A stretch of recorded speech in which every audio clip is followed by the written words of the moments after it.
Anissa Nur Lutfena Fajrin. Saya mahasiswi Universitas Swadaya Gunung Jati, Prodi Manajemen. Selamat menyaksikan videonya.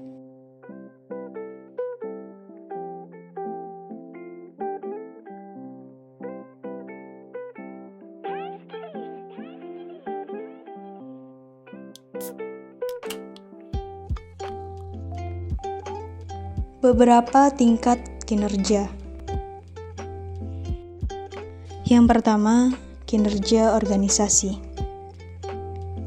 Kinerja organisasi ini adalah pencapaian hasil pada unit analisis organisasi, di mana kinerja pada tingkat ini terkait dengan tujuan organisasi, rancangan organisasi, dan manajemen organisasi.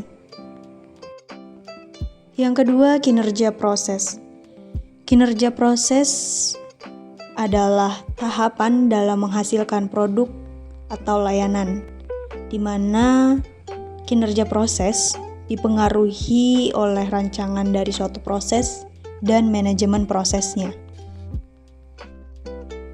Yang ketiga, kinerja individu atau pekerjaan, di mana ini adalah suatu pencapaian atau efektivitas pada tingkat pegawai, di mana dipengaruhi oleh tujuan pekerjaan, rancangan pekerjaan, dan manajemen pekerjaan, serta karakteristik dari suatu individu.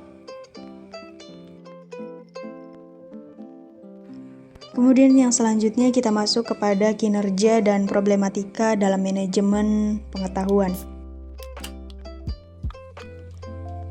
Kinerja adalah hasil kerja yang dicapai oleh seseorang atau kelompok dalam suatu organisasi sesuai dengan wewenang dan tanggung jawab masing-masing dalam rangka mencapai tujuan organisasi yang bersangkutan, di mana ini secara legal tidak melanggar hukum dan sesuai dengan moral etika. Kinerja karyawan dan kinerja organisasi mempunyai kaitan erat. Tercapainya tujuan organisasi tidak lepas dari sumber daya yang dimiliki organisasi yang memang dipergunakan atau dijalankan oleh karyawan yang berperan aktif sebagai pelaku dalam upaya mencapai tujuan organisasi tersebut. Beberapa definisi kerja menurut para ahli. Menurut Handoko, kinerja adalah proses di mana organisasi mengevaluasi atau menilai prestasi kerja karyawan. Menurut Stoner, kinerja itu adalah fungsi dari motivasi, kecakapan, dan persepsi peranan.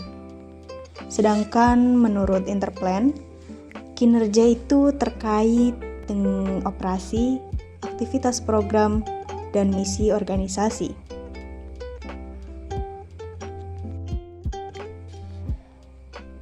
Bisa disimpulkan bahwa kinerja adalah proses yang terdiri dari aktivitas program dan misi organisasi untuk menilai prestasi kerja karyawan agar hasil dan tujuan dari perusahaan bisa tercapai. Berbicara mengenai kinerja, ada faktor pendorong kinerja dan juga penghambat kinerja. Kita masuk ke yang pertama, yaitu faktor pendorong kinerja seseorang atau karyawan.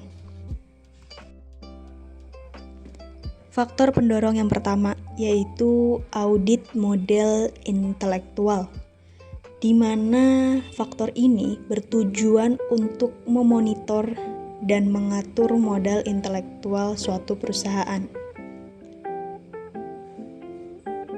Modal intelektual juga memerlukan tim yang memang terdiri atas ahli strategi organisasi, keuangan, SDM, analisis pengetahuan, properti intelektual, dan pemasaran.